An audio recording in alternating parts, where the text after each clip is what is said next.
বন্ধুরা, আজকে তোমাদের আমি দেখাবো যে কি করে ভালোবাসা টিকিয়ে রাখতে হয় আর কি করে ভালোবাসার মানুষ পাশে থাকলে সারা জীবনটা চলে যায়, সেটাই আমি তোমাদের দেখাবো। তাই এইটা দেখার জন্য কিন্তু পুরো ভিডিওটা তোমাদের দেখতে হবে। ভিডিওটা স্কিপ করবে না, পুরো ভিডিওটা দেখবে, তাহলেই দেখতে পারবে। দুজন মানুষকে তোমাদের আমি দেখাবো যে ভালোবাসা কাকে বলে, এদের কাছ থেকে শিখতে হয়। হ্যালো এভরিওয়ান, কেমন আছো সবাই? আশা করি ভালো আছো। আমি ভালো আছি। আমি মাধবী চলে আসলাম ছোট্ট একটা মিনি ব্লগ নিয়ে তোমাদের সামনে। দেখো, রান্নাবান্না তো হয়ে গেল, স্নান খাওয়া দাওয়া করে চলে আসলাম একটু মাঠে ঘুরতে। মাঠে দেখো সর্ষে দেখাচ্ছি, সর্ষে গাছগুলো খুব সুন্দর হয়ে গেছে।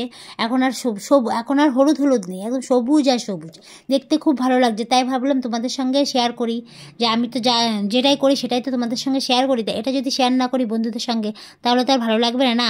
সেই কারণে আমি শেয়ার করছি। দেখো, পুরো গাছে ভর্তি ভর্তি সর্ষে, মানে চাষিদের এবার ফলনটা ভালো হয়েছে, চাষিদের ভালো লাভ হবে। এরকম লাভ হলে চাষিরা তাও চাষ করে ভালো হবে। চাষিদেরও ভালো হলে আমাদেরও ভালো, কারণ চাষিরা যদি চাষ না করে আমরা তো আর খেতে পারবো না। চাষিরা চাষ করলেই তো আমাদের লাভ, না? চাষটা না হলে তো সর্ষের তেলের দাম বেড়ে যাবে। যাই হোক, এই যে বিকেলবেলা ঘুরতে চলে আসলাম। এই যে আমি কি বলবো আর, আমার এই ছোট্ট মিনি ব্লগটা পুরো দেখো, একটু কমেন্ট করো। কেউ পুরো ভিডিওটা দেখোই না, দেখে কমেন্টই করো না। ভিউজ তো হয় না কেন গো? এমন কি খারাপ ভিডিও বানাই যে তোমাদেরকে আমাকে একটু ভালো লাগে না, একটু আমার ভিডিও দেখতে ইচ্ছা করে না? তাই এই যে দেখাবো তোমাদের সেই মানুষটাকে, দেখো এই দুজনকে দেখলেই বুঝবে তোমরা ভালোবাসা কাকে বলে। বয়সটা দেখে তোমাদের কি মনে হচ্ছে? একজনের তো 100 হয়েই গেছে আর একজন 90 ছুঁই ছুঁই। তাও দুজনের মধ্যে এত মিল তোমরা দেখলে ভাবতে পারবে না।